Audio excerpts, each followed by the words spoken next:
IAS मतलब Indian administrative service India की top level job होती है, लेकिन इसकी पढ़ाई उतनी ही चुनौतीपूर्ण होती है।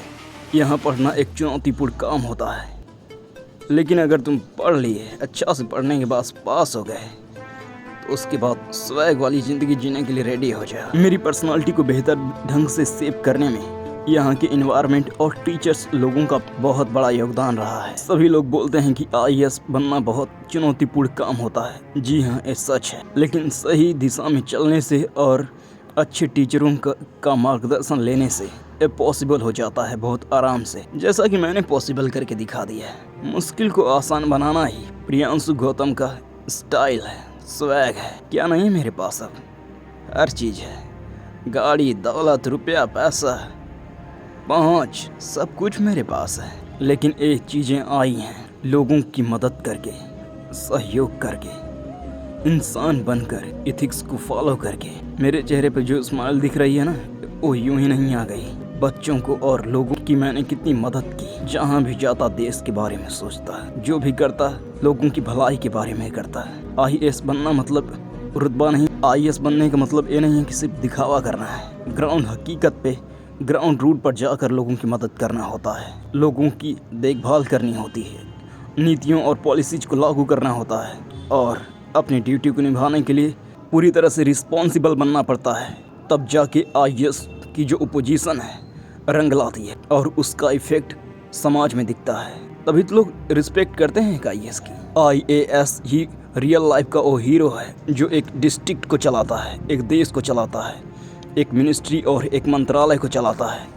IAS के बिना देश के है क्या? महान शिक्षक विकास दिव्यकीर्ति सर के उन वचनों को मैं कभी नहीं भूल सकता जो उन्होंने कक्षाओं में बताया है। लाइफ में चाहे कितनी ही चुनौतियाँ क्यों ना आए, मैं उनके बताए हुए रास्ते पर ही चलता हूँ। कभी जीवन में भटका नहीं, कैरेक्टर से कभी पीछे नहीं हटा है। भाग दौड़ भरी जिंदगी में हमारे पास बहुत सारी चीज़ें हैं, लेकिन गुरु को नहीं भूला जा सकता। गुरु ही हमें बनाते हैं। तभी तो मैं कहता हूँ IAS मतलब पावर नहीं है, उस पावर का सही ढंग से यूज करना है, ताकि हमारा देश और हमारी सोसाइटी एक सही राह पर जा पाए। ज़िंदगी में हमें असली खुशी तभी मिलती है जब हमारी वजह से किसी के चेहरे पर स्माइल आए।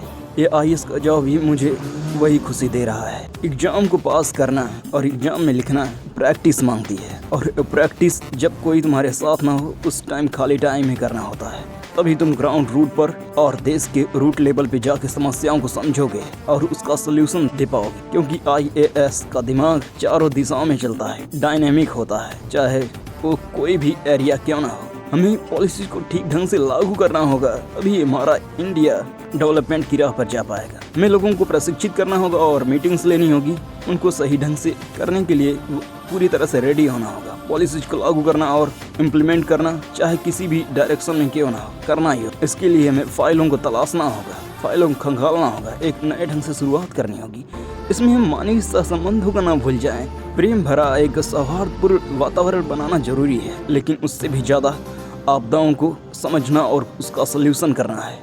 IAS के पास नेशनल डिजास्टर मैनेजमेंट अथॉरिटी होती है, उसे सभी समस्याओं को भी देखना होता है। सिर्फ रेवेन्यू डिपार्टमेंट ही नहीं, देश के और विदेश मंत्रालय को भी देखना पड़ता है।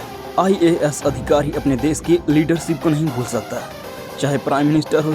एक IAS एक सच्चे गुरु द्वारा ही बनता है, इसलिए गुरु की महिमा को कभी भूला नहीं जा सकता।